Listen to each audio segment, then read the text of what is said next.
Bonjour et bienvenue dans la chaîne Mathématiques Sciences. Aujourd'hui, je prends et expliquer une nouvelle vidéo, qui est une vidéo tout simplement en physique-chimie sur le thème numéro 1, constitution et transformation de la matière. Et dans cette vidéo de spé physique-chimie, ici je vous propose d'étudier donc une relation à l'équivalence, ok? Donc on va manipuler un petit peu la relation qu'on avait vue à l'équivalence très rapidement dans le cours. Et donc là, je vous la propose de la manipuler au sein de cet exercice-là. Donc ici, il s'agit de dosage du dioxyde de soufre dans un. Et donc ici, je vous propose même, pour les plus corsés, de faire l'énoncé compact de cet exercice. Réalisez d'abord l'énoncé compact de cet exercice. Et si vraiment vous n'y arrivez pas, vous pouvez faire donc l'énoncé tout simplement un petit peu plus détaillé. Mais même l'énoncé détaillé, vous allez voir qu'il va vous ramener très vite à l'énoncé compact. Ok? Donc, du coup, je vous laisse mettre la vidéo en pause pour faire cet exercice. Également, petite précision pour cet exercice. Donc, on vous donne la masse molaire du soufre, ok? La masse molaire du soufre, enfin du dioxyde de soufre, pardon, elle vous l'est donnée. Donc, c'est MSO2 qui est égal donc 64,1 grammes par mol. Donc, d'ailleurs, du coup, pour ceux qui feront l'énoncé détaillé, voilà, normalement, à un moment donné, elle vous sera donnée. Donc, vous pourrez faire l'exercice convenablement. Et ceux qui vont faire l'énoncé compact, et bah, du coup, vous allez voir qu'on va très vite utiliser cette donnée-là, ok? Et donc, sans savoir, on va répondre aux questions de l'énoncé détaillé, ok? Donc là, sur ce donc correction. Alors donc pourquoi je vous entraîne comme ça à faire l'énoncé compact? Parce que par moment, dans les contrôles, il y a certains profs qui vont vous demander la question, enfin, il y en a qui vont vous demander les 4 questions, afin que vous puissiez voir un petit peu le sujet, et il y en a qui vont tout simplement vous regrouper ça dans une seule question, ok? Sous forme presque tâche complexe si vous voulez. Et en fait, une seule question peut cacher plusieurs démarches. Donc là, je vais vous entraîner un petit peu là-dessus sur des exercices un petit peu plus poussés, un tout petit peu plus, hein, poussés que d'habitude, au lieu de faire tout de façon détaillée. Là, je veux vraiment vous entraîner à trouver une démarche toute seule. Si vraiment vous n'avez pas réussi, et bah justement, on va expliquer comment ça marche, ok? Mais ne vous inquiétez pas, c'est le premier comme ça, il y en aura plusieurs dans l'année, je pense, d'exercices comme ça, on fera des énoncés compacts. Voilà. Mais là, je sais, c'est le premier, donc c'est pas toujours facile. Surtout que vous avez l'habitude en physique chimie en général d'avoir plusieurs questions. Et ça, je le comprends, depuis la seconde, et même avant, bah voilà, souvent on met plusieurs questions. Alors du coup, ici, on va quand même lire l'énoncé pour essayer de comprendre cet exercice. Parce que si on ne lit pas l'énoncé, on ne peut pas le comprendre. Donc on dit que la concentration en masse en dioxyde de soufre dans un vin blanc ne doit pas excéder 210 mg par litre. Ok? Pour vérifier donc la conformité de la concentration en dioxyde de soufre d'un vin blanc, on utilise donc une solution titrante de concentration C1 égale 7,80 fois 10 exposant moins 3 mol par litre. Et donc cette concentration-là, elle est en diode. Dans un RR meilleur, on va verser un volume V2, donc égal 25,0 millilitres de vin blanc. On va également ajouter 2 millilitres d'acide sulfurique pour acidifier donc le milieu. Et lors du titrage du vin blanc, l'équivalence est obtenue avec un volume donc qu'on aura versé, après avoir versé donc un volume VE, égale 6,1 ml de solution titrante. Et donc là, on donne la réaction support du titrage. Donc, énoncé compact, ce vin est conforme à la législation justifiée, on donne la masse molaire donc du dioxyde de soufre. Alors déjà, première chose, il faut identifier c'est quoi le réactif titrant et le réactif titré. C'est très très très important, ok? Très très important. Ça va tenir sur une phrase, mais c'est ultra important de le faire. Parce que sinon, on va se planter. Si on ne le fait pas, on risque de se planter très fortement. Donc, du coup, j'identifie mon réactif titrant. Donc ici, le réactif titré. Donc c'est celui qu'on ne connaît pas la concentration. Ok, voilà. Donc le réactif titré, c'est celui que je ne connais pas la concentration. Ainsi, donc c'est tout simplement le réactif, la solution contenant le vin blanc. Ça prend des choses. Ok. Deuxième des choses, le réactif titrant. Donc on peut mettre tandis que le réactif titrant, c'est le suivant. Donc c'est celui contenant le diode. Donc, et la solution contenant le diode. Alors, pourquoi j'écris cette relation? Parce que à l'aide de cette phrase, on va pouvoir en déduire une relation. Ok? Une relation donc dite à l'équivalence que vous devez apprendre par cœur. Ok? Donc là, je vais vous la ressortir. Cette relation doit être apprise par cœur. En fait, normalement, si vous avez compris ce que c'est qu'un mélange stoichiométrique, et ben vous savez que à l'équivalence, justement, on a un mélange stoichiométrique. Ok? Puisqu'on a un changement de couleur qui se fait, et donc c'est à dire que les réactifs sont introduits en proportion stoichiométrique. Donc vous comprenez déjà un mélange stoichiométrique. Ok? Qui dit mélange stoichiométrique, qui dit forcément relation donc à l'équivalence relation de stoichiométrie, qu'on a déjà vu plusieurs fois et qu'on a manipulé plusieurs fois. Donc là, on peut mettre or, comme on est à l'équivalence, on va vérifier la relation suivante. Donc on aura la chose suivante, on aura en fait la quantité de matière initiale, donc tout simplement en diode, ou bien également en, en dioxyde de soufre, donc NoSO2, initial, divisé par le coefficient stoichiométrique indiqué devant cet élément-là chimique. Donc ici, c'est 1. Ok, bravo. On ne nous a pas dit de coefficient, donc du coup, c'est 1. Est égal à N0, donc quantité de matière initiale, en diode, divisé par le nombre stoichiométrique indiqué devant cet élément, également 1. Cela équivaut à la chose suivante. Bon, là, divisé par 1, on est bien d'accord, c'est comme si on avait rien fait. Donc ça fait que la quantité de matière initiale en dioxyde de soufre, c'est la même que la quantité de matière initiale en diode. Équivaut à la chose suivante. Vous savez qu'une quantité de matière, c'est une concentration en quantité de matière fois un certain volume. Ok, puisqu'une concentration molaire, je rappelle, c'est la quantité de matière, c'est une quantité de matière divisée par un certain volume. Ici, le volume de la solution. Ok, vous voyez le délire? Donc, du coup, en fait, je vais me servir de cette relation-là. Pourquoi? Parce que je connais pas la quantité de matière de façon directe. Mais en revanche, j'ai des concentrations et j'ai des volumes. Donc ça, par contre, ça peut m'aider. Donc ainsi, là, ceci, N0SO2, la quantité de matière en dioxyde de soufre, c'est égal à la concentration, donc ici je vais nommer ça C2, fois le volume, donc S2, qui est égal à la chose suivante. Et donc la concentration en quantité de matière de nos éléments donc de diode, c'est égal à la chose suivante. Donc c'est égal à la concentration donc masse molaire de la solution, donc C1, multiplié par le volume V1. Or, toujours comme on a l'équivalence, le volume V1 en fait est égal au volume à l'équivalence. Ok, bravo. Donc ainsi, on va avoir la relation suivante. Donc là, du coup, ça nous donne la chose suivante. Ça va nous donner tout simplement donc la concentration. Donc 7,80 fois 10 exponent 3, donc ici mol par litre, multiplié par le volume. Donc le volume ici c'est 25 ml en vin blanc. C'est le volume donc de notre solution. Ok, voilà, 25 ml plus également les 2 ml d'acide sulfurique qu'on a ajouté. Donc en fait, ça sera même 27 ml.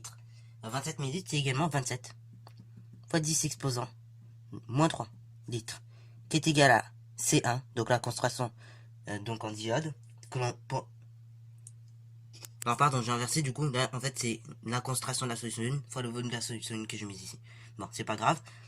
Donc, je vais juste un peu décaler les choses pour que ça reste un petit peu au même endroit, sinon, après, on risque de se perdre. Donc là, ça, c'est pour la solution S1. Pour la solution, donc, de dioxyde de soufre, en revanche, je connais juste le volume d'équivalence, ok? Je connais le volume qui a été versé, de sorte à ce qui est équivalence. Donc ici, le volume V2, c'est égal au volume de l'équivalence, c'est-à-dire, donc, en fait, c'est égal à 6,1 ml, c'est-à-dire 6,1 fois 10 exposant moins 3 litres. Et donc, je laisse pour l'instant C2. Équivaut, donc là, maintenant, je vais revenir à la ligne correctement. Donc, équivaut à, donc là, je cherche C2, qui est égal à la chose suivante. 7,80 fois 10 exposant moins 3, multiplié par 27 fois 10 exposant moins 3, et tout divisé par la chose suivante. Donc là, vous voyez, c'est cette multiplication par 6,1 par fois 10 exposant moins 3 qui me dérange. Donc là, je vais tout simplement éliminer cette multiplication en faisant une division par 6,1 fois 10 exposant moins 3, équivaut à C2, qui est égal à la chose suivante. Donc C2, on peut effectuer le calcul, hein, donc 7,80 fois 10 exposant moins 3. Ok, alors d'ailleurs, pour vous simplifier même le calcul, on peut déjà regrouper ce qui va s'annuler. Ok, comme là on a que des multiplications, on peut se permettre une multiplication par 10 exponent 3 et une division par 10 exponent 3, ça a donné le même résultat, ça a donné 1. Donc là, ça me donne la chose suivante. Donc là, on effectue 7,80 fois 10 exponent 3 multiplié par 27 et le tout divisé par 6,1. Une fois que j'ai effectué mon calcul, donc je trouve comme concentration 3,45. Donc ici, même pas d'ailleurs. Regardez, puisqu'on a 3 chiffres significatifs, 2 chiffres et 2 chiffres significatifs, on va même arrondir à 3,5 fois 10 exposants. Donc ici, attention, moins 2. Donc là, au niveau de la concentration, on est en mol par litre. Ok, bravo. Donc voilà, on arrive à cette concentration-là. Donc à l'équivalence. Hein. Ok, bravo. Donc maintenant, on arrive à cette concentration là, 3,5 fois 10 exposant moins 2 mol par litre. Alors là, également, peut-être certains se posent la question, mais pourquoi on n'a pas pris en compte... Alors pourquoi tu t'es embêté à prendre en compte tout simplement les 2 ml d'acide sulfurique qui avait été versé? Parce que tout simplement, la solution elle est faite à partir de ces deux éléments-là. Si j'oublie cet élément-là, bon, la concentration risque de changer légèrement. Alors, on avait trouvé un résultat proche, mais ça n'allait pas être exactement le bon résultat. Donc, vous voyez, en physique, il y a aussi le raisonnement qui va. Donc, si le raisonnement ne va pas, ça ne pourra pas aller. Ok. Donc là, maintenant, j'ai la concentration molaire donc, du dioxyde de soufre associé. Maintenant, qu'est-ce que je cherche? Je cherche la concentration, donc ici, en quantité matière. La concentration masse, ok. Puisqu'on dit que pour qu'un vin donc, soit tout simplement correct, il ne faut pas que la concentration excède 210 mg par litre. Donc là, ici, deuxième étape, on cherche Cm. Et la magnifique relation qui va lier ces deux éléments-là, concentration molaire et concentration massique, c'est que concentration molaire est égale concentration massique sur masse molaire. J'ai la masse molaire du soufre, donc c'est parfait. Je peux effectuer mon calcul. Donc là, ici, on cherche Cm, on met ce que l'on a. Donc on a C2 égale 3,5 fois 10 exposant moins 2 mol par litre. J'ai également donc tout simplement la masse molaire du soufre, MSO2, qui est égale donc à la chose suivante, 64,1 grammes par mol. Ok. Donc là, une fois que j'ai ces deux éléments-là, et ben maintenant, je vais sortir ma relation. Or, on sait que grand C est égal Cm sur la masse molaire donc de notre élément chimique qu'on s'intéresse, donc SO2. Et ici, donc la concentration, c'est concentration molaire C2. Donc cela équivaut à Cm qui est égal à C2 fois M SO2. Équivaut à Cm qui est égal à 3,5 fois 10 exposant moins 2 fois 64,1 équivaut à Cm égale à la chose suivante. Donc là, du coup, j'ai effectué rapidement le calcul. 3,5 fois 10 exposant, on a dit, moins 2, multiplié par 64,1.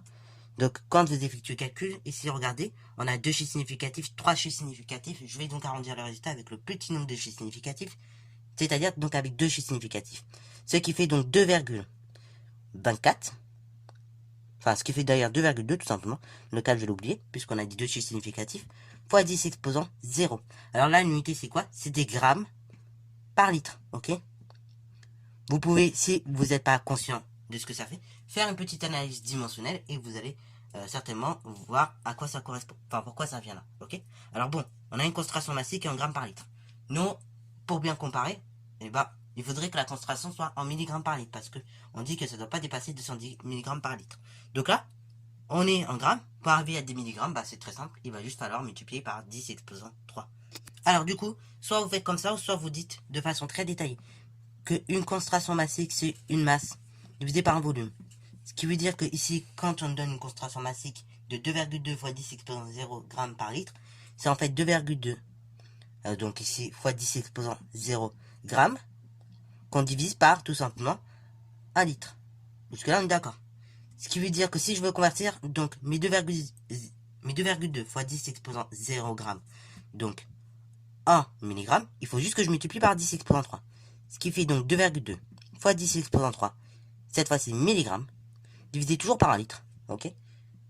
Ce qui est égal à la chose suivante, ce qui est égal à 2,2 fois 10 exposant 3 mg, qui est largement supérieur à nos 210 mg par litre. Alors là, pareil, si vous n'êtes pas convaincu, vous savez que 10 exposant 3, c'est 1000. Donc 1000 fois 2,2, ça fait 2002. Donc là, vous voyez, c'est largement supérieur à 210 mg par litre. Ainsi, en conclusion, le vin n'est pas conforme. Voilà, vous. C'est la conclusion de cet exercice. Donc, j'espère que cette vidéo t'a plu. Encore une fois, normalement, si t'as pas capté la chose, donc, du coup, normalement, si t'as pas capté la chose, c'est pas grave pour la première fois. Mais encore une fois, il faut le refaire, cet exercice. Comme ça, au moins, tu vas y arriver, petit à petit. Et donc là, sans savoir, on a répondu en fait aux 4 questions de néoncer et détaillé, puisqu'on a bien détaillé c'est quoi les réactifs titre 1 et titré. On a établi comme ça, donc, une relation entre la quantité initiale, donc, de dioxyde de soufre et la quantité initiale de, de di2, ok, de diode, versée à l'équivalence de titrage. Et après, donc, on a réussi à déterminer la concentration de dioxyde de soufre dans ce bain blanc.